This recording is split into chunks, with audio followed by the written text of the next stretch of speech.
So there's a new bill in Oklahoma for their state legislature that would make it illegal for teachers to walk out and to protest. But the bill goes even further. It also would revoke the certifications of teachers who break that rule. So it would basically prevent them from ever teaching in the state again. And so the bill's author, his name is Representative Todd Ross, he said that the main point of this bill is to make sure that the kids don't suffer a disruption in their education. So really he's just looking out for the kids in signing this bill. He claimed that students deserve to be in their classrooms, preparing and learning for the next phase of their life, for their next grade. The problem with this bill, if it's revoking a teacher certification for ever walking out, going on strike, what's to stop the state legislature from keeping the teacher salaries exactly where they are for the next 20 years? Let's say that they don't increase with inflation. So the salary of what's 40 grand today, let's say in the future that's really like, to buy the same stuff you would need like a salary of 60 to 70 grand, but the teacher salaries stay at 40 grand, then you're going to have people that can't afford the basic necessities they need while they're teaching. There's already a lot of teachers that have to get multiple jobs. This idea that they are protesting because they're being greedy and they just want more and more, that's a bit far-fetched. That's a bit of a stretch when they're not being paid these exorbitant salaries.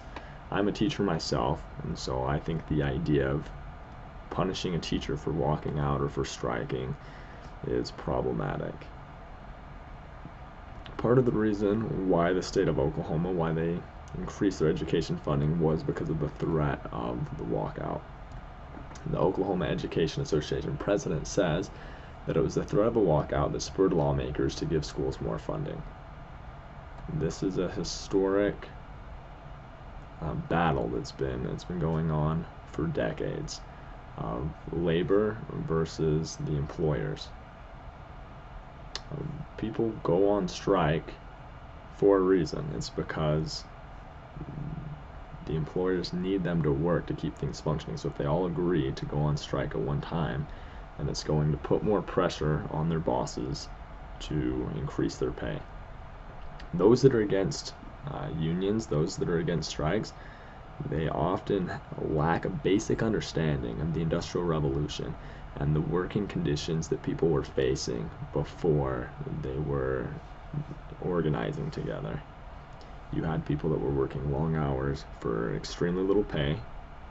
You had people that faced dangerous work conditions. People would lose their fingers in factories. People would lose their arms. People would die in these factories. And so really bringing organized labor together to advocate for higher wages, usually it's them advocating for basic fundamental changes that will make it a more acceptable workplace.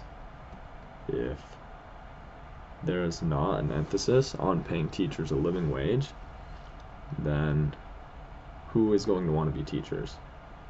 I already know teachers right now that they're teaching and they're making a salary, but they come to the conclusion that if they want to make a really solid salary, they may have to leave the profession. Getting into administration can take a lot of time.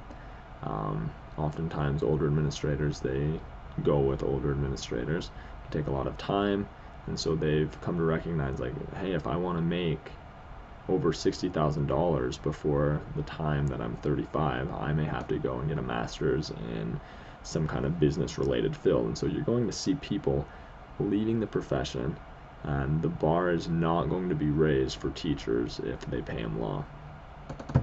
So the idea that it's a good idea to revoke their certification for advocating for themselves is a horrible idea. We'll have to see if it passes in Oklahoma, and if so, there might be other states that try to adopt that. State lawmakers don't like being embarrassed. They don't like when they have pressure put on them and everyone's watching, and then they have to succumb to the pressure, and that's what they had to do in Oklahoma, and that's what they've been doing in some of these states as teachers are protesting and walking out and advocating for higher wages.